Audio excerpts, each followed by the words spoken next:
त्यामुळं आपण सांगता की आमच्याकडे नगर विकास खातं आहे, आम्ही खूप पैसे आणले. साहेब काय झालं? खूप मोठा आकडा आहे, खूप मोठा आकडा आहे.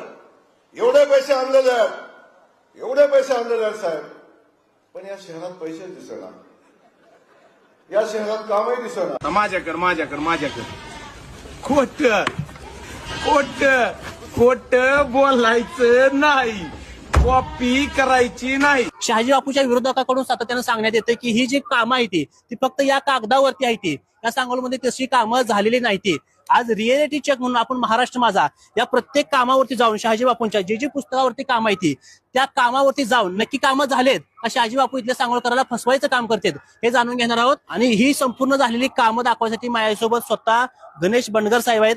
गणेश बंडगर साहेब महत्वाचं म्हणजे बापू सातत्यानं सांगोलमध्ये 200 कोटीची कामं झाल्याचा दावा करतात. ह्या पुस्तकामध्ये बरीचशी कामं त्या ठिकाणी बघायला मिळते.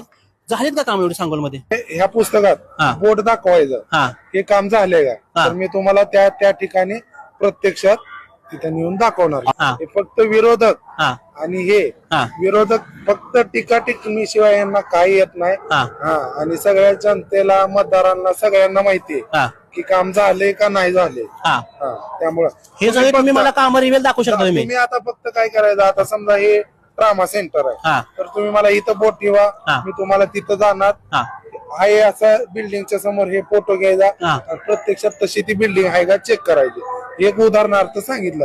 असं तुम्ही कुठल्याही फोटोवर बोट ठेवा कामाच्या, कुठली पण इमारत असो, कुठलं पण काय काम असो, तर ते मी तुम्हाला तिथं नेऊन दाखवणार. एवढा मोठा विश्वास यांच्यावरती.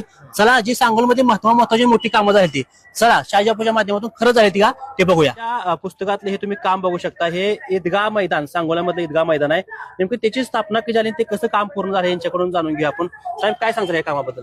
हे जी मागणी आहे, ईदगाह मैदानाची मागणी आहे, जवळजवळ 50 वर्ष होती. ही काम कोणीच केलं नव्हतं. ज्यावेळी शहाजीबापू पाटील आमदार झाले पहिल्यांदा, तर पहिलं काम त्यांनी हे हातात घेतलं. जवळजवळ 52 गुंठ्यामध्ये हे ईदगाह मैदान आहे. असं महाराष्ट्रात कुठंच नाही. महाराष्ट्रात एक नंबर म्हणलं तरी एवढ्या चांगल्या क्वालिटीचं पहिल्यांदा महाराष्ट्रात हे झालेलं आहे ईदगाह मैदान. 52 गुंठ्यातलं? 52 गुंठ्यामध्ये बांधले. बरं, काय खर्च ह्याच्यात किती निधी आला? त्याचा निधी बघा 4 ते 4.5 कोटी रुपये काम झालेलं आहे. 4.5 कोटीमध्ये ईदगाह मैदान झालेलं आहे.